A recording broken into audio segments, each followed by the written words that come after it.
Class 12 আজকের ক্লাসে সবাইকে ওয়েলকাম। পলিহ্যালোজেন কম্পাউন্ডস আমরা আলোচনা করছিলাম। আজকের ক্লাসে আরো কিছু যৌগ আমরা আলোচনা করব। প্রথমে যেটা আলোচনা করব সেটা হচ্ছে প্যারা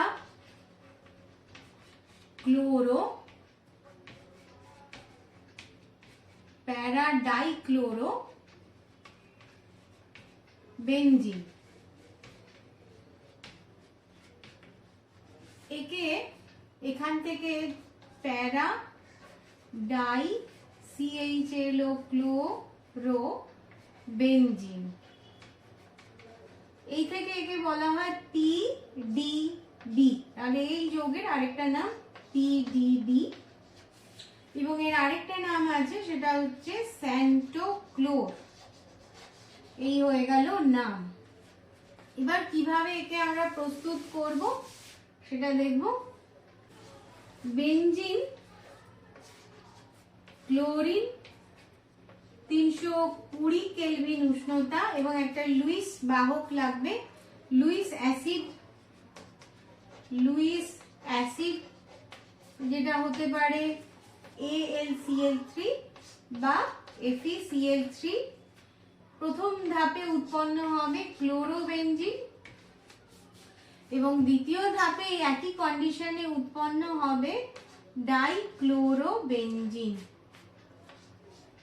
প্যারা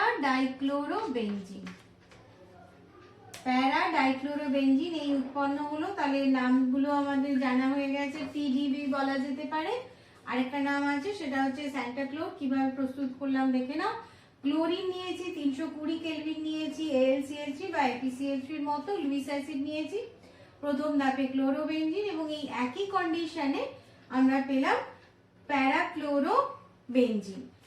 ডাইক্লোরোবেনজিন এবং এটাই হচ্ছে মেইন ডেরিভেটিভ বা প্রধান জাতক। তো এটা কি হিসাবে ব্যবহার হয়? সাধারণত কীটনাশক হিসাবে ব্যবহার হয়। প্যারা ডাইক্লোরোবেনজিন সাধারণত ব্যবহার হয় কীটনাশক হিসেবে বা মদ, প্রজাপতির মতোই দেখতে হয় মদ বিতাড়ক রূপে। অর্থাৎ মদ জমিতে ভীষণ ক্ষতি করে, সেই জন্য মদকে তাড়ানোর জন্য PDB ব্যবহার করা হয়। নেক্সট আমরা যেটা আলোচনা করব সেটা হচ্ছে DDT।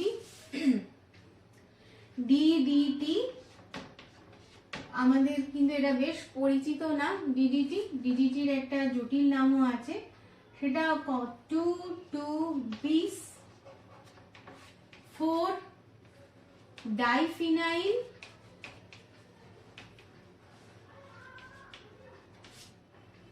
(1,1,1) ট্রাইক্লোরোইথেন। এই হচ্ছে DDT। এবার DDT কি করে আমরা প্রস্তুত করব? DDT কে প্রস্তুত করতে আমাদের লাগবে ক্লোরাল আর ক্লোরোবেনজিন।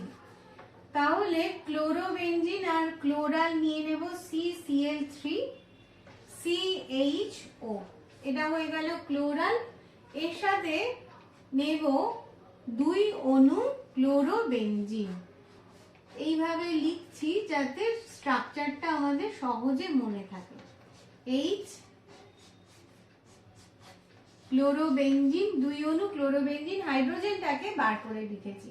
নরমালি আমরা যেভাবে লিখি সেটা হচ্ছে এইভাবে হাইড্রোজেনটাকে মুছে দিয়ে এটাকে আমরা ক্লোরোবেনজিন লিখি। এই হাইড্রোজেনটাকে সরাবো, সেই কারণে এইভাবে লিখলাম।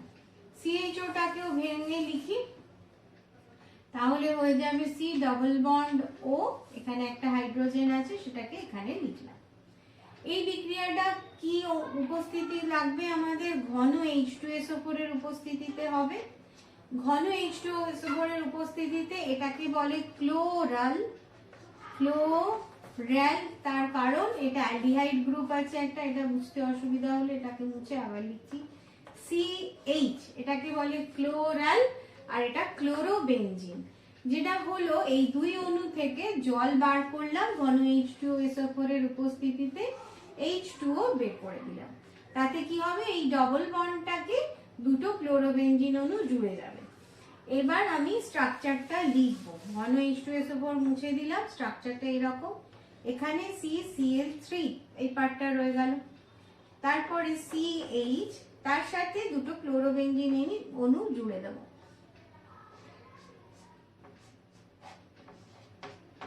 এই হয়ে গেল ডিডিটি স্ট্রাকচার। ডিডিটি স্ট্রাকচার পরীক্ষাতেও আসে, তো এটা এই বিক্রিয়াটা আমরা খুব ভালোভাবে মনে রাখবো। এটার নামকরণ দেখলেই বুঝতে পারবো, এটা 1, এটা 2 কার্বন, 2 কার্বনের সাথে দুটো ক্লোরোবেনজিন আছে আর একের সাথে 3টে ক্লোরিন আছে, সেই জন্য একে 1-1-1 ট্রাইক্লোরো বলা হয়েছে। স্ট্রাকচারটা খুব ভালোভাবে দেখে নাও। ক্লোরাল ক্লোরোবেনজিনের দুটো অণু, 2 অণু থেকে জল বার করেছি ঘন H2SO4 এর উপস্থিতিতে, দিয়ে আমরা যেটা পেলাম সেটা হচ্ছে এইটা ডিডিটির সংকেত। এবার ডিডিটি কি কাজে লাগে? ডিডিটি ম্যালেরিয়া প্রতিষেধক হিসেবে খুব কার্যকরী ছিল। তাহলে ম্যালেরিয়া প্রতিষেধক হিসেবে ব্যবহার হতো। নাম্বার 2, গবাদি পশুর খাদ্যে, গবাদি পশুর খাদ্যে প্রাণী ও উদ্ভিদের ইক্ষু গাছের কীটনাশক হিসাবে, এই হিসেবে গুরুত্বপূর্ণ ব্যবহার আছে। তো ডিডিটির যেটা সমস্যা, সেটা হচ্ছে, সমস্যাটা একেবারে লিখে ফেলছি আমরা, যে অ্যানোফিলিস মশাকে যথেষ্ট নিয়ন্ত্রণ করতে গুরুত্বপূর্ণ ভূমিকা পালন করে। অর্থাৎ অ্যানোফিলিস মশা যেটা ম্যালেরিয়ার বাহক, সেটাকে ধ্বংস করতে যথেষ্ট গুরুত্বপূর্ণ ভূমিকা পালন করলেও যেটা ডিডিটির সমস্যা, সেটা হচ্ছে মাছ এবং শাকসবজির যথেষ্ট ক্ষতি করে, অর্থাৎ পরিবেশের একটা বড়সড় ক্ষতি করে। আর এটা হচ্ছে জৈব অবিনাশী, অর্থাৎ এটা ভঙ্গুর নয়, পরিবেশে মিলিয়ে যায় না। সেই জন্য এটা কি হয়, মাছ এবং শাকসবজির মাধ্যমে প্রাণীদেহে প্রবেশ করে এবং প্রাণীদেহে সঞ্চিত হতে থাকে।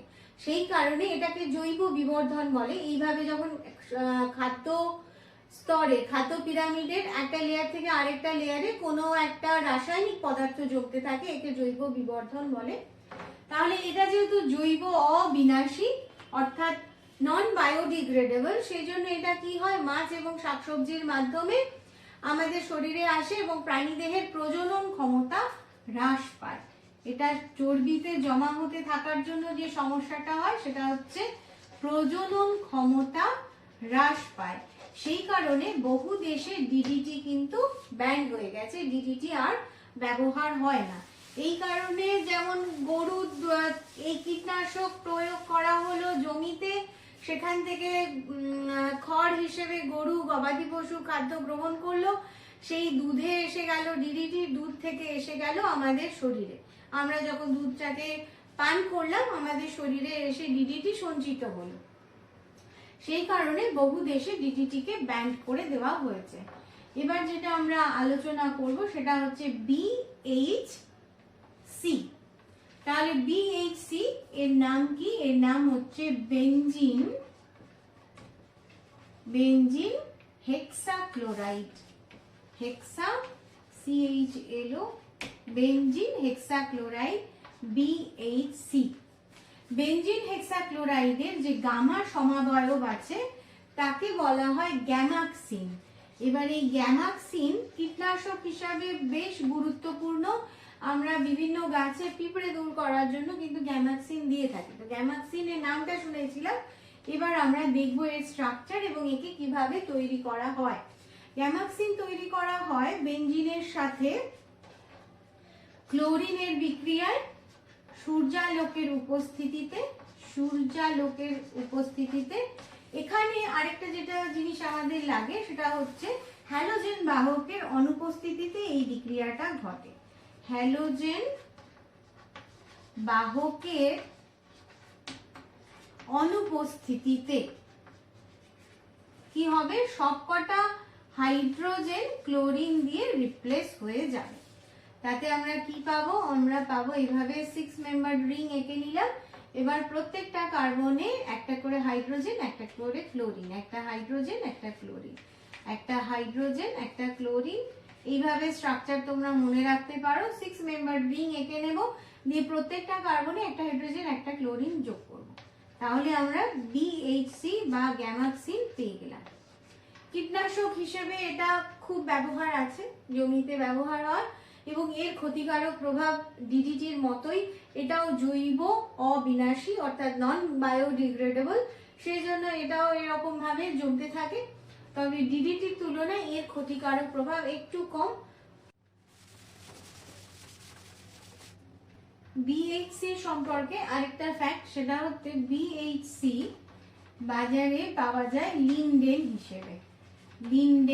হিসেবে পাওয়া যায়, আর একে 666 নামেও ব্যবহৃত হয়। তার কারণ এক্ষেত্রে কার্বন, হাইড্রোজেন আর ক্লোরিনের অনুপাত হচ্ছে 666, সেই জন্য একে বলা হচ্ছে লিনডেন বা 666 হিসেবেও বাজারে পাওয়া যায়। এবার যেটা আমরা শিখবো সেটা হচ্ছে পার ফ্লুরো বা ফ্লোরো কার্বন সমূহ। অ্যালকেন বা সাইক্লোঅ্যালকেন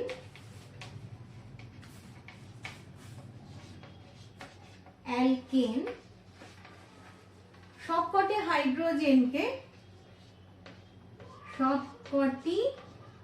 হাইড্রোজেন ফ্লুরিন দ্বারা প্রতিস্থাপিত হলে, ফ্লুরিন দ্বারা অপসারিত হলে তাকে বলা হচ্ছে পার ফ্লুরোকার্বন। এক্ষেত্রে একটা, তাহলে কি সংজ্ঞা হিসেবে কোনগুলোকে আমরা পার ফ্লুরোকার্বন বলবো? যদি অ্যালকেন বা সাইক্লোঅ্যালকেনের সবকটা হাইড্রোজেন ফ্লুরিন দিয়ে প্রতিস্থাপিত হয়ে যায়, তখন যে যৌগটা আমরা পাই সেটা হচ্ছে পার ফ্লুরোকার্বন। যেমন ডেকালিন, এই যৌগটাকে বলে ডেকালিন, এতে 10টা কার্বন আছে। এবার এর সাথে COF2, এটা কোবাল্ট ফ্লুরাইড অনুঘটকের উপস্থিতিতে 573 কেলভিন উষ্ণতায় কি হয়ে যাবে? সব কটা হাইড্রোজেন ফ্লুরিন দিয়ে প্রতিস্থাপিত হলে আমি পাবো C10F18, সঙ্গে পাবো 18HF, এখানে লাগবে প্লাস 18F2। এইভাবে আমি পেলাম, এটার নাম পার ফ্লুরোডেকালিন। তাহলে এটার নাম কি? এটার নাম হয়ে গেল পার ফ্লুরো বা ফ্লোরোডেকালিন। সবকটা হাইড্রোজেন ফ্লুরিন দিয়ে প্রতিস্থাপিত হয়েছে। এবার C7H16 এর মধ্যেও একই কন্ডিশনে 16F2 দিলাম। আর কি লাগবে? কোবাল্ট ফ্লুরাইড অনুঘটক, 573 কেলভিন উষ্ণতা, তৈরি হয়ে যাবে C7F16 প্লাস 16HF, তৈরি হয়ে গেল আরেকটা পার ফ্লুরোকার্বন। এবার খুব এই যৌগটার ক্ষেত্রে যেটা সুবিধা সেটা হচ্ছে এটা তাপ আর তড়িতের কুপরিবাহী। তাপ ও তড়িতের কুপরিবাহী, সেই জন্য কি করা হয়? একে উচ্চ বিভবে অর্থাৎ খুব বেশি ভোল্টেজে তড়িতের যন্ত্রাংশ প্রস্তুতিতে ব্যবহার হয়। তড়িতের যন্ত্রাংশ প্রস্তুতিতে ব্যবহার হয়। আরেকটা গুরুত্বপূর্ণ ব্যবহার আছে প্রসাধনী প্রস্তুতিতে। নাম্বার 2 প্রসাধনী। নাম্বার 3 আর কোথায় ব্যবহার হচ্ছে?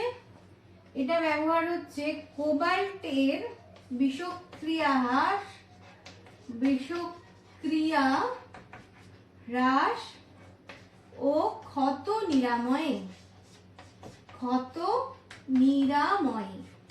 এবং পারফ্লুরোকার্বনের আরেকটা যেটা গুরুত্বপূর্ণ ব্যাপার, যেটা ইউভি রশ্মি দিয়েও এ বিভাজিত হয় না, সেই জন্য ওজোন স্তরের কোনো ক্ষতি করে না। ওয়েস্ট্রন, ওয়েস্ট্রন হচ্ছে এর নাম, এর রাসায়নিক আইইউপিএসি নাম হয়ে যাবে 1,1,2,2 টেট্রাক্লোরোইথেন, টেট্রাক্লোরোইথেন। কিভাবে প্রস্তুত করি আমরা একে? কাইজেল গুড় বা এফি চূর্ণের ওপর দিয়ে, কাইজেল গুড় অথবা এফি চূর্ণ এর ওপর দিয়ে যদি C2H2 ইথিলিন আর ক্লোরিন গ্যাসকে চালনা করা হয় তাহলে পাওয়া যায় ওয়েস্ট্রন। ওয়েস্ট্রন সাধারণত কি হিসাবে ব্যবহৃত হয়? ওয়েস্ট্রন দ্রাবক হিসাবে ব্যবহৃত হয়। দ্রাবক হিসাবে কোন কোন পদার্থ? সেটা হচ্ছে তেল, চর্বি আর রেজিন এর দ্রাবক হিসেবে ব্যবহৃত হয়। খুব গুরুত্বপূর্ণ ব্যবহার আছে দ্রাবক হিসেবে। সমীকরণের সাহায্যে একবার আমরা দেখে নেব যে ওয়েস্ট্রন কিভাবে প্রস্তুত করলাম। C2H2 তার সাথে ক্লোরিন বিক্রিয়া করে উৎপন্ন হবে C, চারটে ক্লোরিন আর একটা হাইড্রোজেন। এই হয়ে গেল ওয়েস্ট্রন। ক্লোরিন ক্লোরিন, চারটে ক্লোরিন, 1 নম্বর কার্বনে 2 ক্লোরিন, 2 নম্বর কার্বনে 2 ক্লোরিন, এটাকে বলে ওয়েস্ট্রন। এবার ওয়েস্ট্রনকে যদি BaCl2 এবং তাপ দিয়ে উত্তপ্ত করা যায় তাহলে পাওয়া যায় ওয়েস্ট্রসল। কি করব? ওয়েস্ট্রন CHCl2.CHCl2 একে যদি BaCl2 আর BaCl2 বোঝা যাচ্ছে তো আর হিট দেওয়া যায় তাহলে উৎপন্ন হয়ে যায় CH ডবল বন্ড C, এখানে 2 Cl, এখানে একটা Cl, সঙ্গে উৎপন্ন হয় HCl। এই যৌগটার নাম তাহলে কি হয়ে যাবে? 1,1,2 ট্রাইক্লোরো ইথিন।